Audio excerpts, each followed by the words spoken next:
Hi, True Crew. How you doing? Welcome back to another episode. If you're new and you're tuning in, I want to thank you for tuning in. Hopefully you find great value. Just remember that this is also a fitness channel, spiritual, Christianity, all those other things. Hopefully you find great value in those videos. Watch a few of them. If you do, please subscribe. Don't forget to follow on social media, Facebook, Twitter, Google+. The podcast is out there as well. Daily reposts of videos in the past and motivational quotes for you. So coming at you today with a quick video on how to bring the human back in humanity, right? Seems like we've lost our way, in many aspects in life, in our world today, and it's just a struggle. I think everybody is, since they're struggling, there's a lot of frustration, and with frustration comes anger. And unfortunately, we are using that anger in a negative way, which I'm going to be putting out a video shortly. I was looking through my notes on using anger the proper way, but I think we've got to figure it out.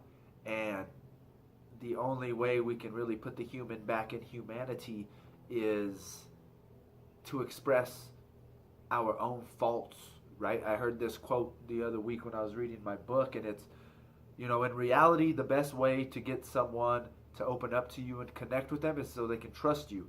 And the only way you can get someone to trust you is you have to be sometimes the first one to open up and express your hurts, your joys, your ups and downs in life. And once they can see you being human, being vulnerable, they can become vulnerable now as well. So I think that's something that we've got to struggle, or we've got to struggle through ourselves, of being open to other people's and being willing to express your problems. And sometimes they might not like it, they might walk away thinking, wow, that's a freaking nut job. But in reality, it's also a sense of relief and peace within yourself. So you need to be able to understand that, right?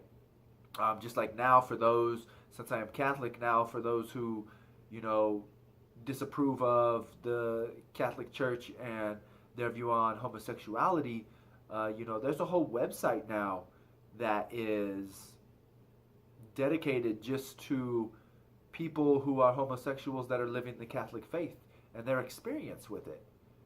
In reality, the downfall is our children see us as perfect, right? As their role models. And when it comes down to it, when they start to get into puberty and dating and alcohol and things like that, we want to act like, oh, that's nothing that we have ever done. If you're someone who has luckily overcome those problems in your life of addiction, and now your children are encountering them, and you don't want to tell them your issues. And in reality, your experience in those areas is probably the best thing for them. I've heard my cousin say the same thing. I have an addictive personality. That's why I'll never get a tattoo. They'll be everywhere. But yet he still drinks and parties out of control, right? In reality, you should be dealing with your drinking and partying out of control when you're in your 40s, right? So you don't carry that to your 50s. So once again, we need to do that. It's that same concept. I think I've mentioned it in a video. Excuse me, my allergies are killing me. A long time ago, to where it's that same thing. I think that maybe the reason why kids nowadays, unfortunately, are confused about their own sexuality and their identity is because we as men have looked down upon other men who have feminine qualities, right? Whatever that may be, I don't know. They like to dress nice. They like to smell good. I mean, I've got friends that are like that are real masculine. They like to dress nice and smell good, but in reality, dudes play hockey. They're out doing those other things, and there might be an even more feminine side to men we've all seen, but that doesn't mean you're less man. You're less manly, right? You've just got to be able to find ways to express your masculine self. Yeah, you're more on the feminine side, and that's fine. There's nothing wrong with that. But what form of a masculine trait, if we want to say that, is something that can bring out a little bit of that masculine side within him to make him feel comfortable? Same thing with women. Just because those women express more of a masculine trait, in my opinion, doesn't neglect or take away from them being women, right? Just what feminine things do you like? There are some in some way, shape, or form, I'm sure. But just because a man is feminine or a woman is masculine does not mean that they're less of a man or woman. And us as men, unfortunately, or women, kind of beating them over the head with that concept of, well, that's not manly, that's not feminine. We ourselves are hurting the younger generations. It's okay to be a feminine man. It's okay to be a masculine woman. We've just got to be able to find balance, right?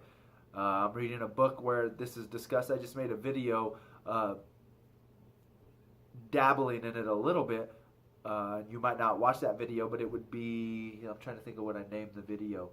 How to overcome or how to prevent arguments in a relationship. And this kind of goes into that same topic a little bit of a masculine woman versus a feminine man. And the book is Beyond Mars and Venus, which I think is Jim Gray, something like that. I wish I would have looked up his name again. I don't have the book. It's at my lady's house. We're reading it together. But it talks about this in today's society where there are more women in the workforce and men in general taking on more feminine jobs, if that's how you want to describe those jobs, right? Because that's unfortunately the description we give them. And how to bring men back into that more masculine role at home, or at least reconnecting with that masculine side, and women being able to reconnect with their feminine side. So it's a book I definitely would suggest for those to read. But once again, that's what's going to bring the human back in humanity. Just expressing your vulnerable areas in life. And yes, people are going to think you're crazy and they're going to think you're nuts, and that's okay, because in reality we all are, right? I'd like to say one of my favorite quotes, I don't know if I made it up, maybe I did, but I'm sure it's probably out there somewhere in internet land, is, now I totally forgot what it was. It's that same concept of, the real crazy person is the one who won't admit he's crazy. I'm the only sane one in this room. Well, in reality, you're probably the crazy one. It's that same concept. What's the other one I heard? When they talk about, oh, you're probably, something about, well, if you have self-confidence issues, then you should hang out with ugly people. And if you don't know who the ugly person is, then it's probably you, right? I know that's offensive to some people, but it's that same concept. Yes, in that sense, it's a joke, but in reality, you just need to express yourself and express your feelings and let people know the troubles that you're going in life. And when we do that, a lot of people are going through these same things, right? It's like I've heard listening to another talk the other week about confession, and it was by a Catholic speaker named Matthew Kelly, and he talked about how people say they don't want to go to confession. Well, Father will know it's me, and I think he's from Australia. And he's like, well, try confessing in an Australian accent, And then it's like, well, what if he knows my sins? Like, this is the issue of not going to a regular priest all the time. The same priest, your own priest, right? Because they can help you deal with these sins, because you're going back with the same sins over and over usually again. And what he said is, don't be so, I'm trying to think of the words he used, don't be so stuck up. He didn't use that, but you're not original. Your sins are everyone else's, there's a lot of people confessing those same sins. You're not original in the dirty stuff that you do in life. So a lot of people are going to be able to relate. And when a lot of people can relate, now we have more minds coming together to be able to tackle this problem and issue within the lives of ourselves, our youngsters, and many more people to come. So once again, I hope this helps. Don't forget to follow on social media, Facebook, Twitter, Google+. The podcast is out there. Subscribe to this channel. Share and like these videos.